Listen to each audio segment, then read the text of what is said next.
Welcome to an SFB Addict video.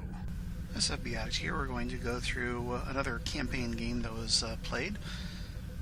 And what we had in this battle was 2 Gorn heavy cruisers versus a Tholian Destroyer, a Federation Destroyer, and a Federation light cruiser, Scout. So here are the SSDs. Let me zoom out a little bit. Too far, there we go. So we have 2 Phaser 1s FX, a left side, right side Phaser 1, left side, right side Phaser 3, and a drone.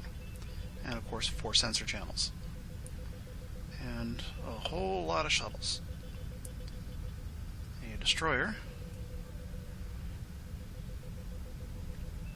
4 photons, 6 Phaser 1s, 2 Phaser 3s, no drones.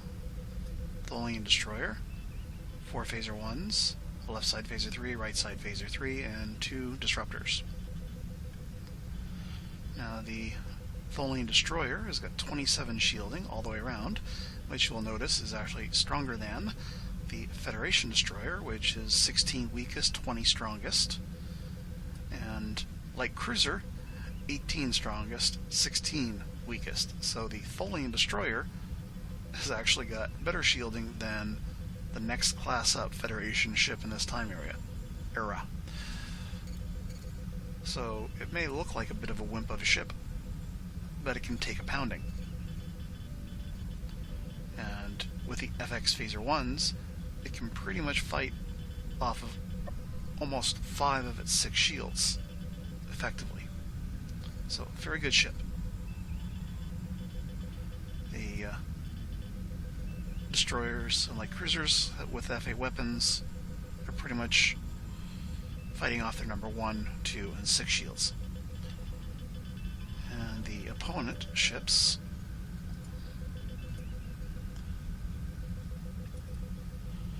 were Gorn battle cruisers.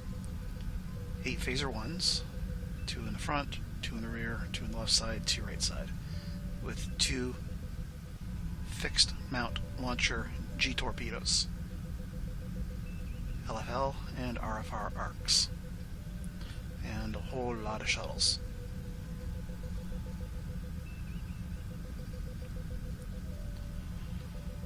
And here the Gorn actually bought 2 T-bombs, which you never got to use. Federation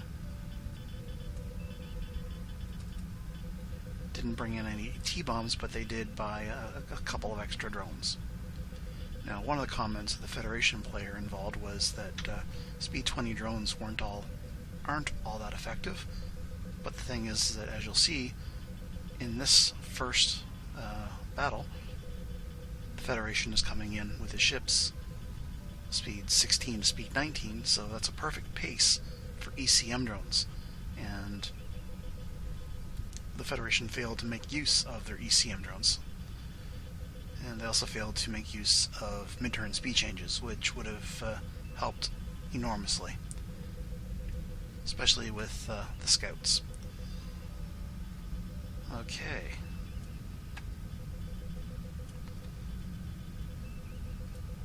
So let's take a look at their energy allocation. Well, first of all, how far apart are they?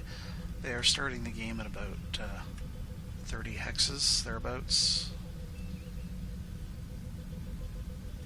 So let me zoom in.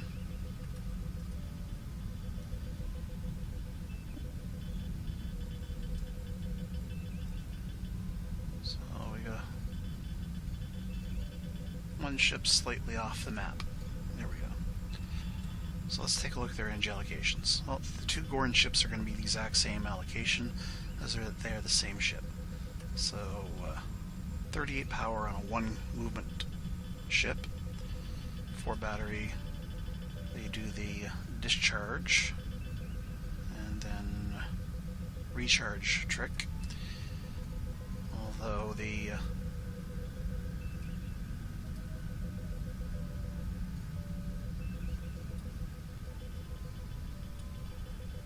typical standard way of doing this would be to put in 4W for 4 warp. But I don't know whether or not this spreadsheet calculates properly with the W's. So 42 with the W, 42 without. Yeah, so a more effective way of doing that would be 4W to indicate 4 warp, where you just actually spell out 4 warp. But anyway,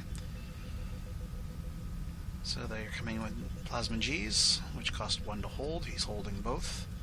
Shields are 2, putting in 24 points for movement, 4 for defensive electronics, and 2 for cutting. And then he's holding 2 shuttles. And down here the note is that they're suicides. I would actually just simply modify the line here.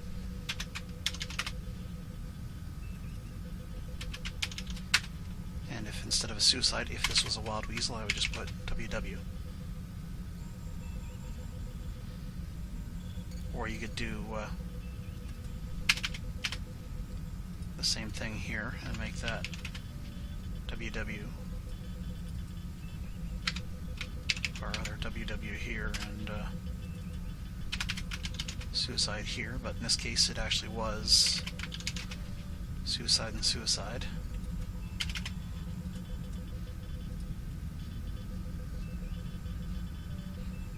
And you can actually just do your columns and tell it to center the information. Okay, so we have a total of 36 used of 42. So a balance of 6. So let's do the math on that. 38 generated. They added 4 battery to it. So that's actually 42 power. And what they started paying was 1, 2, 3, 4, 5, 6. Plus 24 is 30, 34, 38, 39, 40, 41, 42.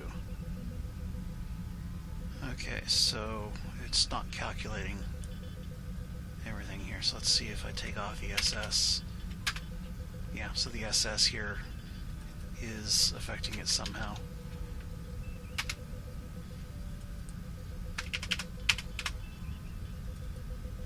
At least on this particular spreadsheet.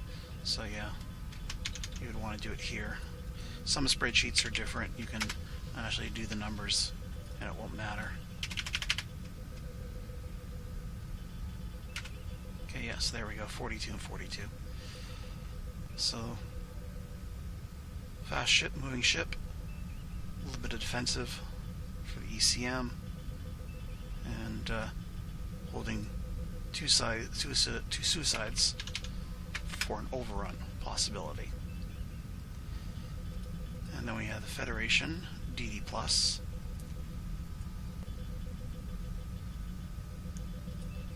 15 warp, 4 impulse, 4 APR, 23 total, drain 2 battery for 25.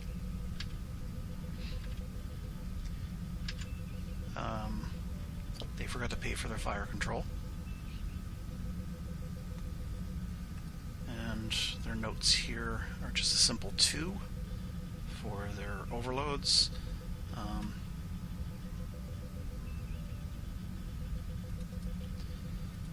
Typically on their spreadsheet line they would write in on their tube 16-point OV for 16-point overload. Or they could even do HELD for held. And if you're using a spreadsheet that will mess up with the text after the numbers, you could put the same information after the number. So again, let me center the numbers here. Paid 1 for activating shields, 9.5 for movement, and this is a 0.5 mover, if I'm looking at the right ship. Federation DD is a half point.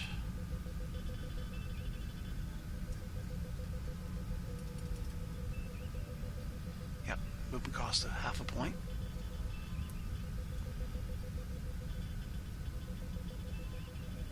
So they're going speed 19.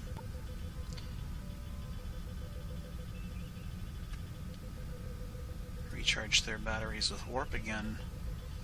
A little notation either down below or on the line for W or I for impulse going into the batteries. And 2 cutting electronics. And let's see, 2 shuttles. And I believe these were noted as being weasels. So they used 25 power total. And the problem with that is that they didn't pay for active fire control, so they would have had to have dropped 1 point somewhere.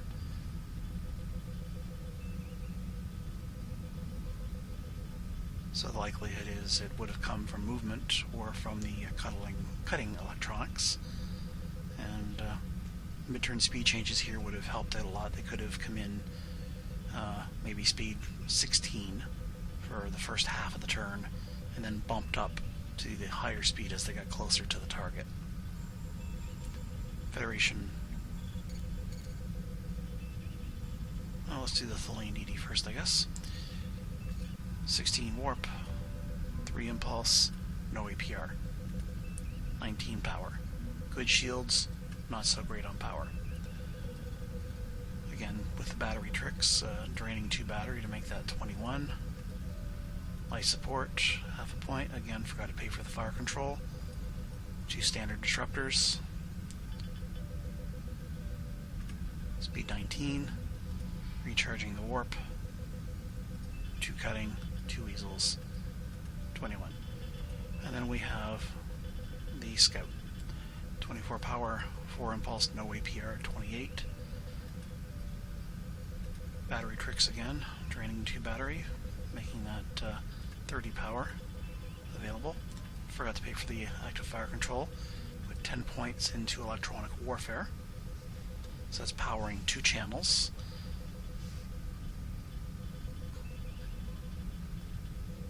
Two shields. Movement cost of 1. Recharge of 2 for battery. 2 defensive. 1 weasel. And here we actually have a half point of power left over, but we've actually forgotten to pay for the active fire control. Now the Federation player was a little bit sick, so was probably a little bit lightheaded here.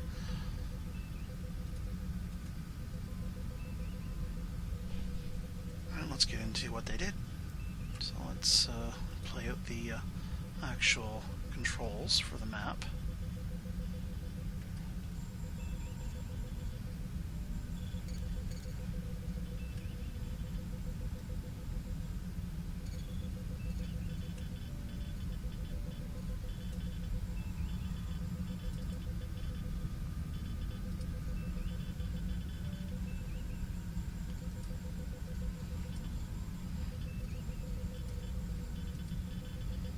So there we go with their speeds and their electronics.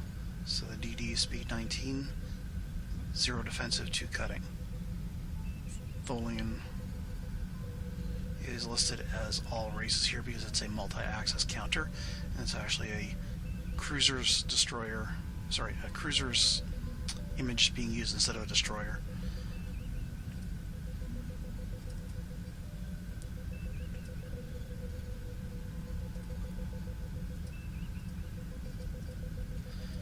We start moving. Now, the thing to notice here is that the Gorn has put both of his ships into 1 hex. That's because they're cruisers, they're not going to pop. If all of these weapons were fired at 1 ship, it would wreck the ship, but it wouldn't. It's not likely to destroy the entire ship all at once. Whereas the destroyer of the Fed or the Tholian here could possibly be destroyed. So you can he's spreading his out to prevent that. But in my opinion, he's got them spread out 1 hex too far. Not only that, but yes, there is enough firepower on the Gorn side to completely destroy one of the destroyers, but that's only if the plasmas all hit. So my recommendation would have been to actually put the two destroyers in the same hex, keep the scout a few hexes away, but I would have actually started the scout closer in than the other ships and have it go at a slower speed, so that way it's farther ahead with a slower speed, which means it is roughly keeping speed with the fleet. And that way it could have put more power towards electronics. But anyway, Gorn turns down, which was a surprise move. So basically this is just delaying the closure rate. And again, I don't understand why the Gorn player was doing this. It could be just he was trying to maneuver farther away from the destroyer so that the photons were slightly longer range when he actually gets into engagement range with the Tholian Destroyer. But I simply would not have turned off at all at this point. I would have gotten as close to the Federation forces as I wanted to get to, do what I wanted to do, and then turned away. Now, these ships in this time era are not abundant with power, but it could be that he was thinking that there might have been a mid-turn speed change up to a higher speed later or something like that, and was simply being cautious. But because the ships are lean on power, my personal preference would not be to turn off at this point. Okay, so I'm going to zoom the map out a bit.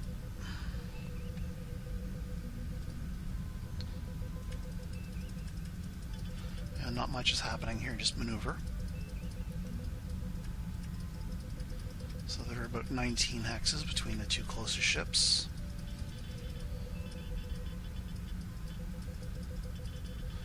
And the Gorn turns back up.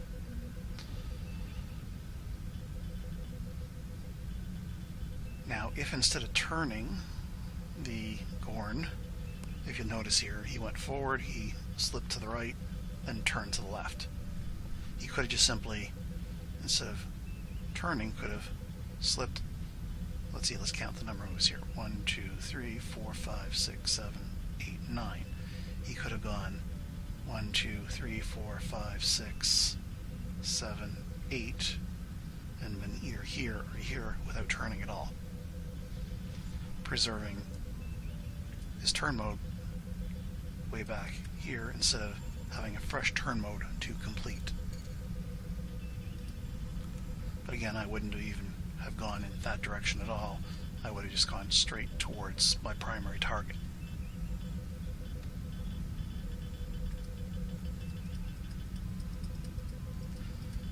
Now at this point, the Federation Scout is still not lending any electronics. And if I had the Federation forces in this battle, the Scout here would have been powering 2 channels, lending 6 OEW to each of the Gorn ships. That way, whatever they fire their phasers at has got 6 defensive electronics that they have to fire through, plus whatever few points each ship themselves could throw up. But anyway, let's continue to close here. And the Federation forces both turn down to engage.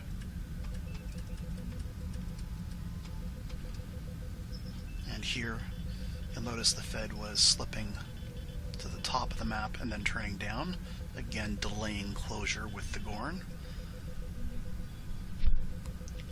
They could have just simply have plotted with a mid-turn speed change at a slower speed and simply gone straight and been roughly in the same position, and then mid-turn speed changed up later to run away from plasma or instead use that power for other things like active fire control.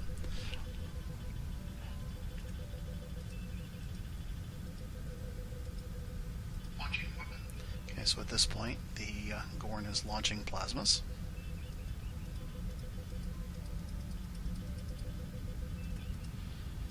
And there's a bit of discussion about arcs going on at this point.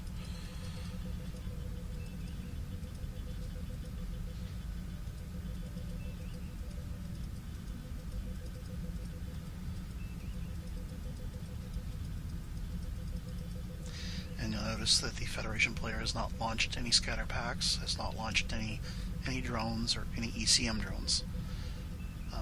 By having the scout in front of the destroyers, the destroyers could have come up, caught up to it, and then passed it, and at that point, the scout could have launched the ECM drone, at least one target.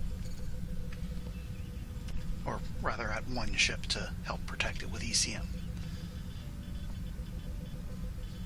Because there are 8 phasers in this fleet over here, which is the same amount of phasers, or rather there are 4 forward-firing phaser ones on each heavy cruiser at this angle for 8 total, and you have the same number of phasers on the destroyer for the Tholian and the destroyer for the Federation that also arc back.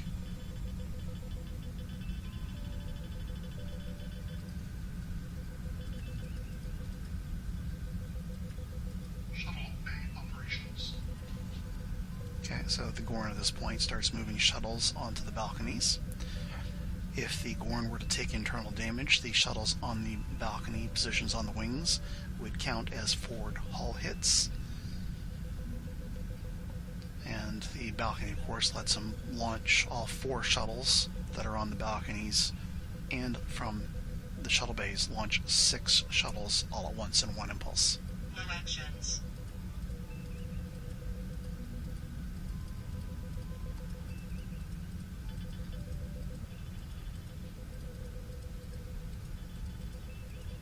Now here the Tholian is moving towards the plasmas.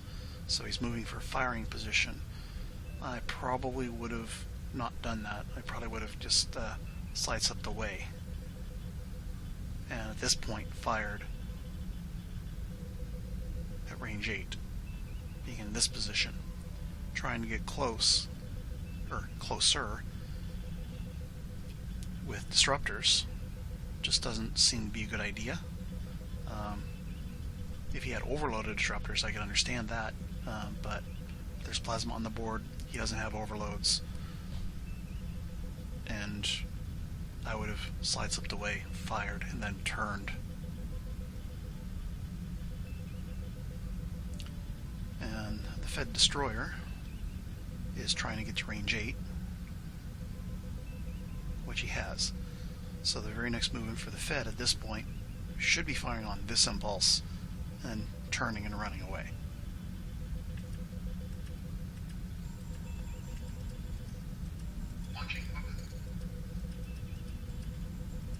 More Gorn plasma.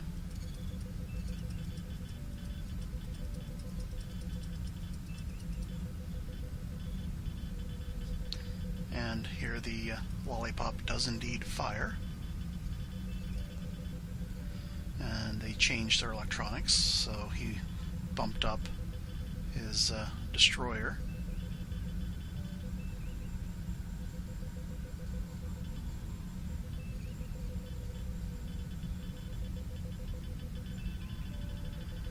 And I think he meant to say Tholian DD and Fed DD each go to 4. And they're firing 4 overloaded photons at one of the 2 Gorn CAs and 2 disruptors. So there's no phasers being fired here. Me, I would have fired the 4 phaser ones from each of the 2 ships, all at the same target, to actually make use of maximum damage here. But I would have had the Tholian Destroyer not here, but here in this hex.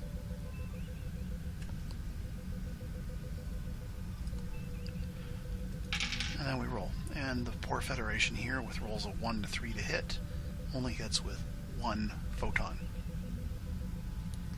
It would have really messed up the Gorn's day if it had been the other way around. 3 hits instead of just 1.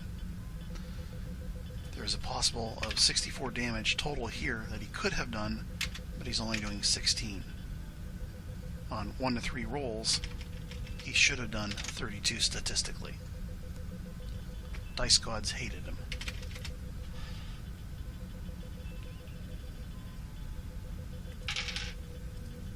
But both the disruptors hit.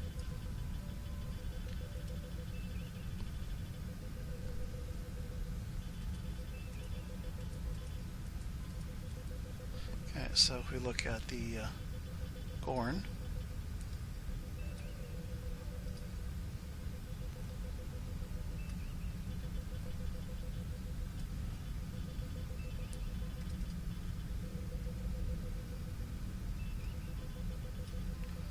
Gorn's number 6 shield has been reduced to 2. So 2 more photons hit would have been about 28 some internals on the ship. But that didn't happen. Now if the phasers had fired, he would have punched the shield and he would have gotten internals.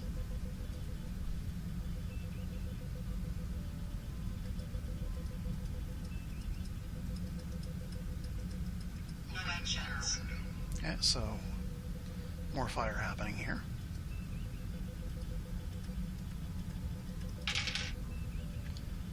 Okay, so the Gorn is firing 8 phaser 1s at the Federation Destroyer.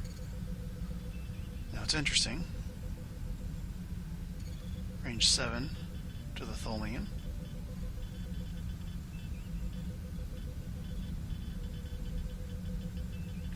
And range 8 to the DD.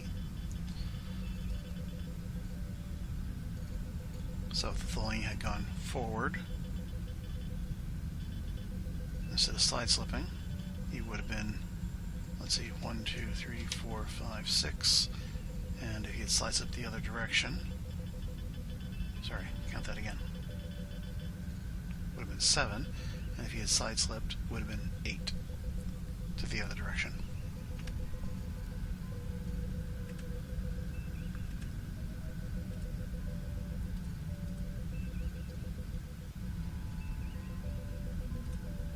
So the Federation there took 14 damage, and their shield was reduced to 4.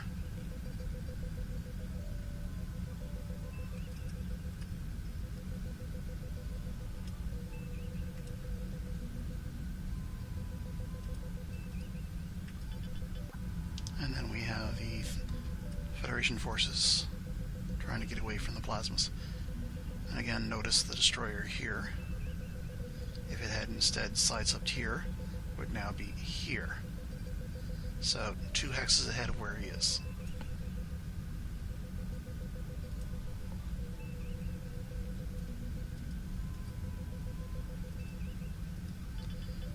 And the Gorn turns to bring more phasers.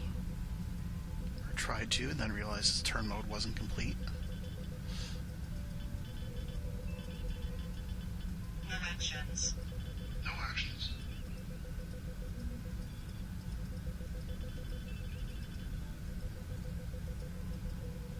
Okay, so let me zoom in.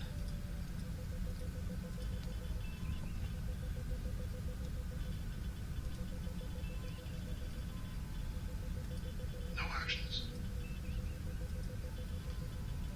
Okay, so Federation is launching. Now here I would have been launching shuttles. Probably at the same impulse where he did his firing. So that way, if the Gorn turns and tries to get closer, he's got to go through a wave of Federation shuttles.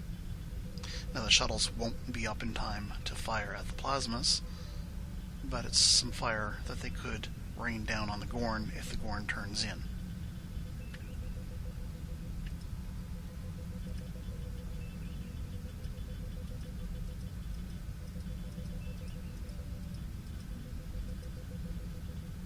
Okay, so what the Federation launched was a scatter pack.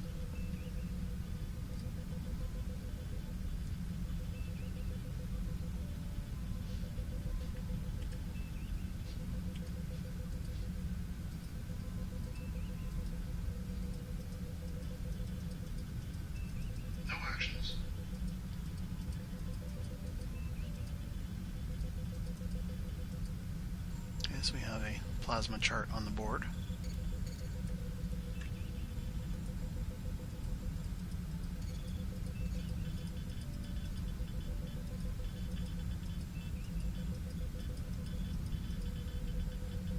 And here we have the Federation is now firing, and he's firing defensively on the plasma. And again, if the movement had been done a little bit differently, he would actually not be here, he would be here. And would not have to be firing at the plasma at all. And could have fired instead those weapons at the Gorn.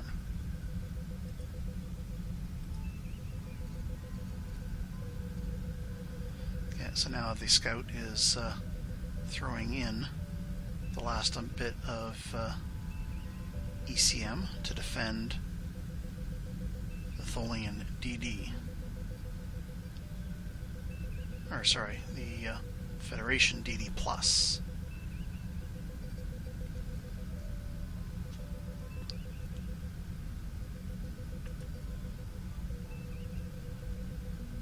Or no, sorry, so the Tholian DD wants to try and shift the plasma when it hits. Okay, so there's 10 points off the plasma.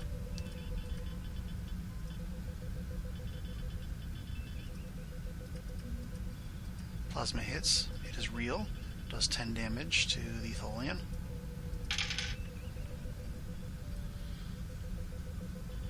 And then that's the roll for proximity. It is of course not a 6, so it's full damage, and it's revealed to be on the Tholian DD and real. Launched on the 20th impulse.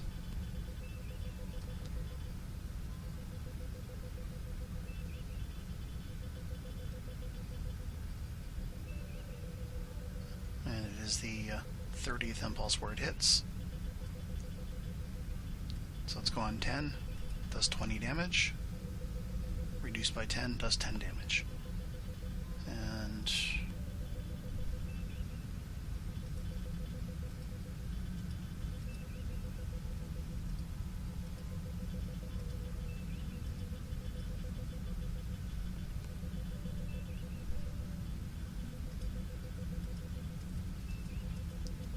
No actions.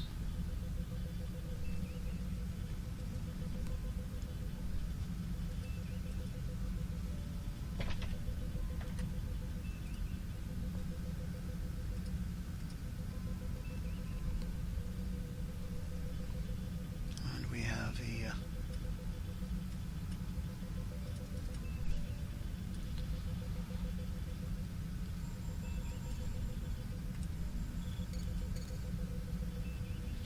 damage applied to the Tholian.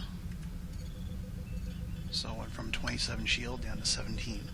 So the Tholian shields, after taking one plasma strike, are now just as strong as the Destroyer and light cruiser shields.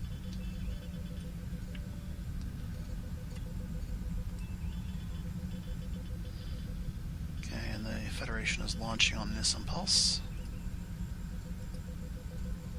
Finally launching a drone. And again, speed 19 destroyers, speed 20 drone. And the Fed could have come in with at least one drone on the board. Anywhere on the board, as long as it's outside 3 of the enemy ships. So he could have put an ECM drone on top of one of his other 2 ships right from the start of the game, lending defensive electronics.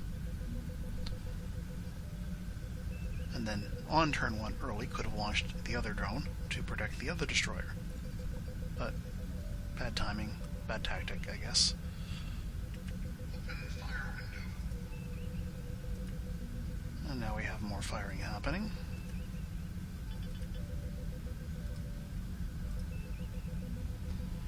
And the Gorn here is using a firing sheet to record their firing actions.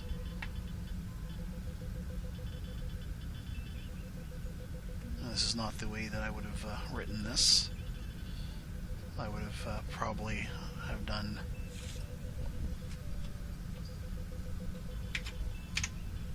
that. And then here I would have done 1, 2, 3, 4. Well, that way, that additional line here wouldn't have been needed. But anyway, on this impulse, the Gorn is firing 2 more phaser 1s from each ship.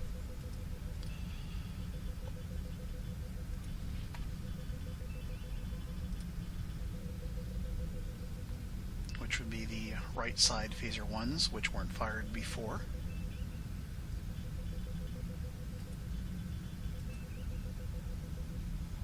And the Tholian is doing some defensive fire on the other plasma.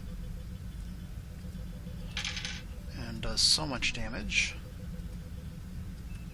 that the plasma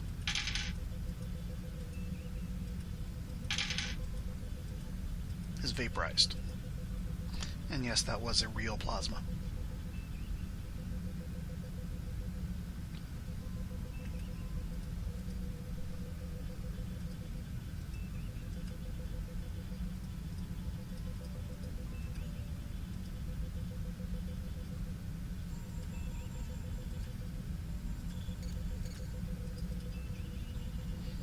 Okay, and this was impulse 32.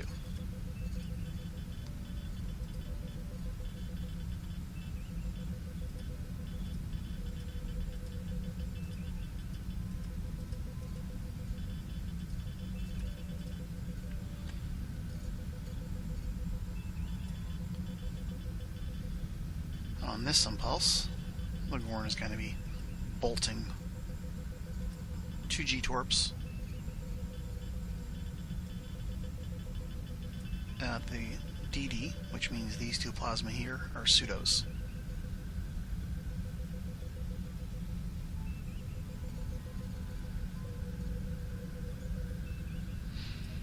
And notice these 4 phaser 1s were fired on the 25th.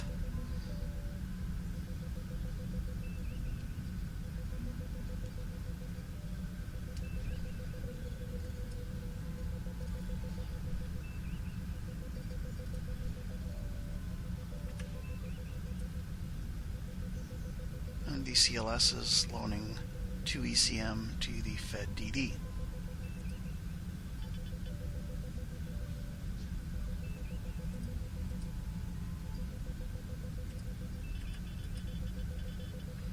And here he's revealing pseudo, pseudo.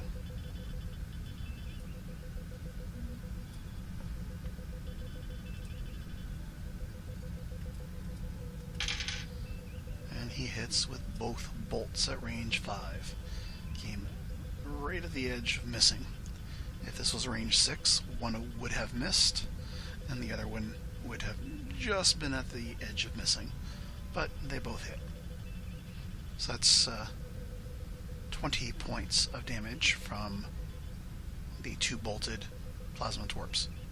So 40, if it was launched, gets reduced to 20 for direct fire.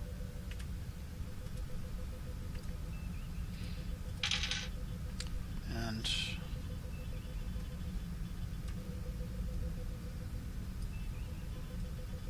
this is coming in on the damaged shield.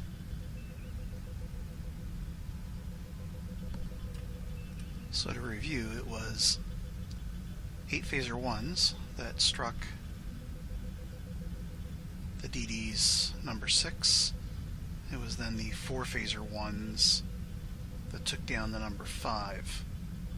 And now it's the plasma bolts that are doing internal damage.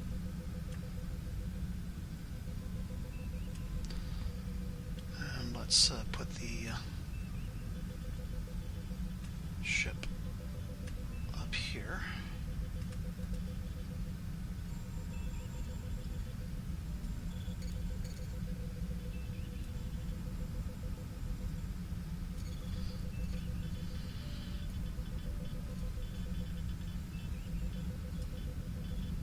So you can see it light up as he takes damage.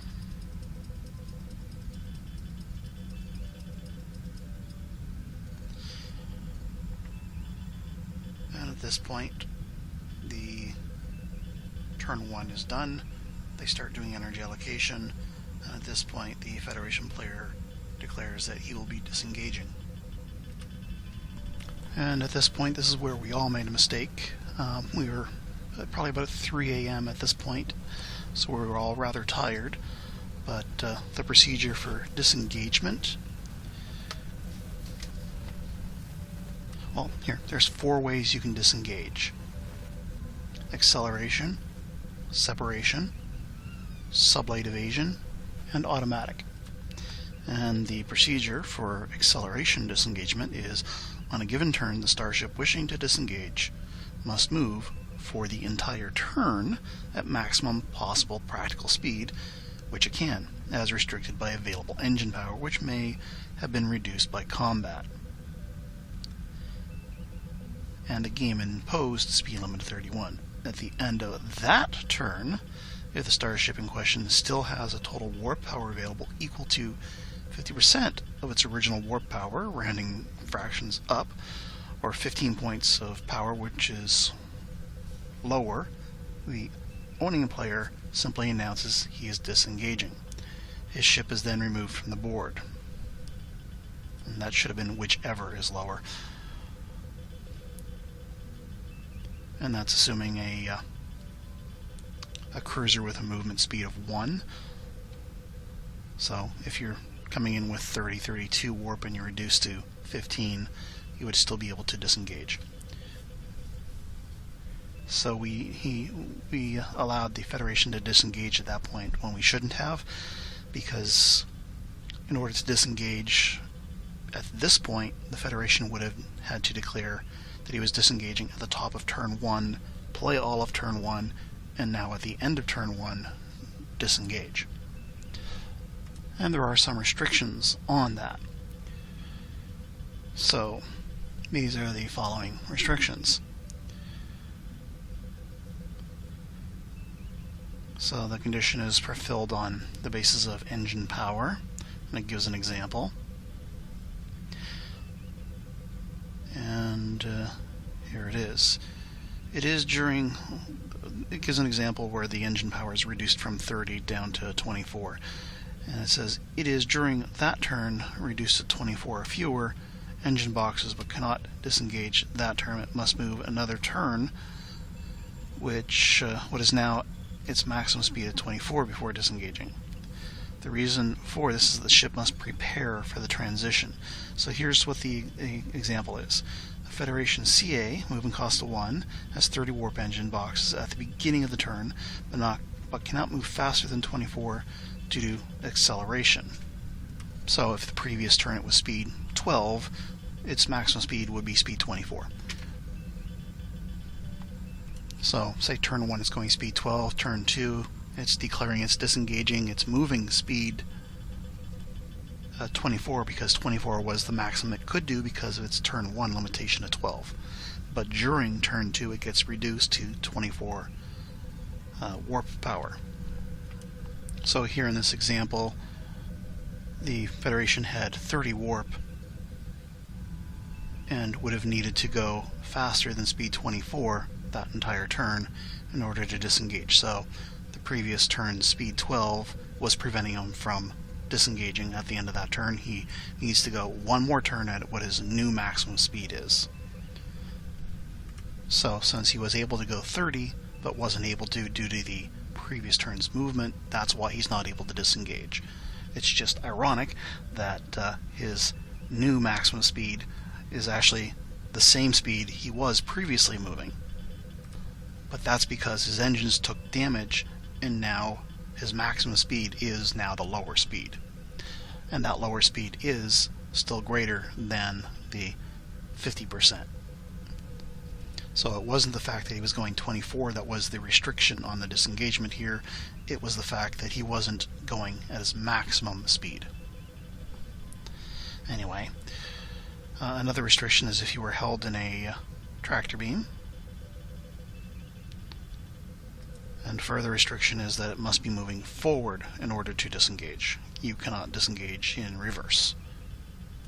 Disengagement by separation means that there's no enemy starship within 50. Sublate evasion is a procedure where they blow off their warp engines and try and use their impulse engines to disappear off the radar kind of thing.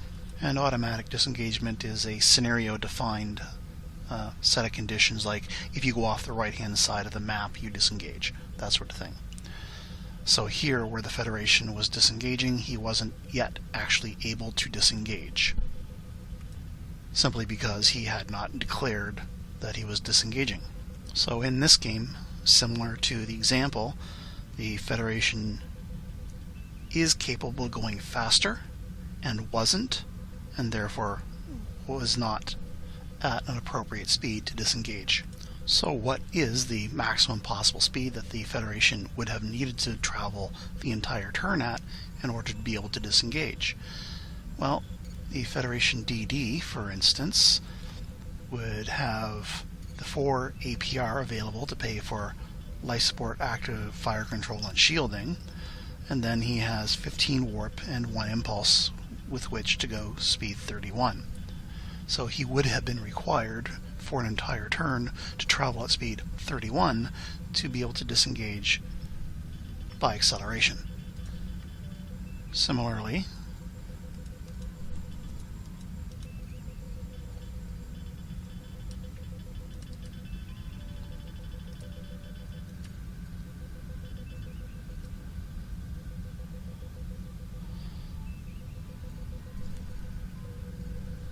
the light cruiser has no APR, but it does have 4 impulse, so it can pay for its shields and life support. But it would need 1 more point to pay for fire control. So you can deduct those costs from what's calculated as your maximum top speed. So here it would have been based entirely on the warp power. So he has 24 warp and a 2/3 move cost, I believe. Actually, he has a 3/4 movement cost. So this is a mistake on the SSD where I said movement cost equals 1. Not only that, it's listed as CA, movement cost 1. So we forgot to relabel this properly as movement cost 2/3 for the CL. But that's okay. Looking at the energy allocation form, he actually did pay 12 equals 16, which is 2/3 movement, so we didn't make a mistake there. However, that would mean 23 warp is all he needs to pay for to go maximum speed, because life support, active fire control, and shielding would be used by the impulse engines. And if we look at the chart, 23 warp power on a 2/3 mover means he would have to be going speed 30, and he wasn't going speed 30, he was going speed 16. And same thing with the Tholian. Tholian was moving 19, but the warp available, after paying for life support, active fire control, and shields, would be 16. And that is on a 0.5 move cost, so that would actually be speed 30 as well. Or rather, if you use 1 impulse for movement and 1 warp for active fire control, 1 impulse for life support, and 1 impulse for shields, that means you've got 7 and 8 available for warp and 1 impulse, which would be 15 warp, would be speed 30 plus the 1 impulse for 31. So the DD would have had to have been going speed 31 all turn 1 in order to be able to disengage at the end of the turn. So at the end of the turn, where the Federation wanted to disengage, he would have had to have played 1 more turn, which means at the top of turn 2, the Gorn player would have 8 phaser 1s available to fire through a down shield at range 5, and that is guaranteed internal damage. So there were a few mistakes made, but that's okay. All 3 players here didn't catch on to that fact because it was like 3 a.m. in the morning. But anyway, the important thing is to have fun when you're playing, and that was the game we played. But let's back out here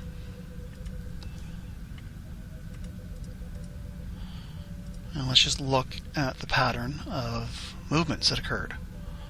So the scout, well, here, let me actually open this up into a paint program.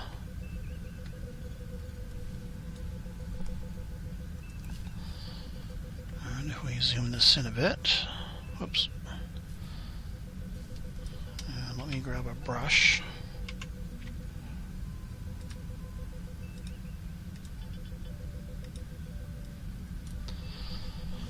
So what the light cruiser did essentially was a curve like that, and similarly the destroyer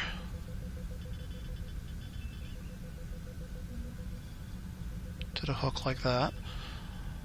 Well, here, let's actually put this in 3 different colors, I guess.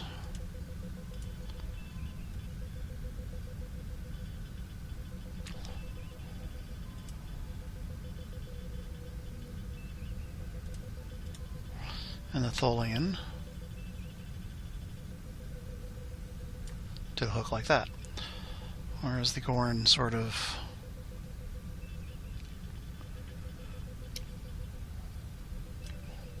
did that.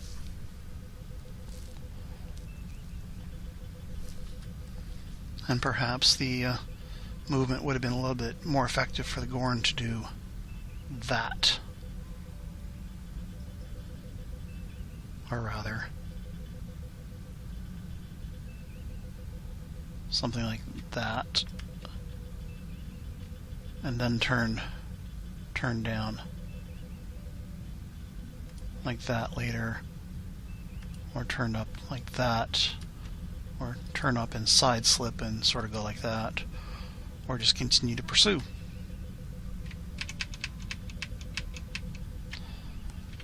And it might have been a little bit more effective for the Federation player to cluster their ships, put the scout in front, maybe 5, 6, 7 hexes further closer to the enemy, but going slower, and then launch the support scatter pack drones and the rack drones as an ECM drone at each of the destroyers for support. So instead of starting back here, maybe have started it somewhere up and around here, and instead of facing towards the enemy in this direction, maybe you could have actually had the ship facing to go this direction, just as long as the Gorn was within range 35. That way the scout stays farther away from the fleet action entirely, and lets the combat ships go towards the enemy. Anyway, the point of the game is to have fun, and players apparently did do that. So when you play, hopefully you too will have fun when you play StarFleet Battles.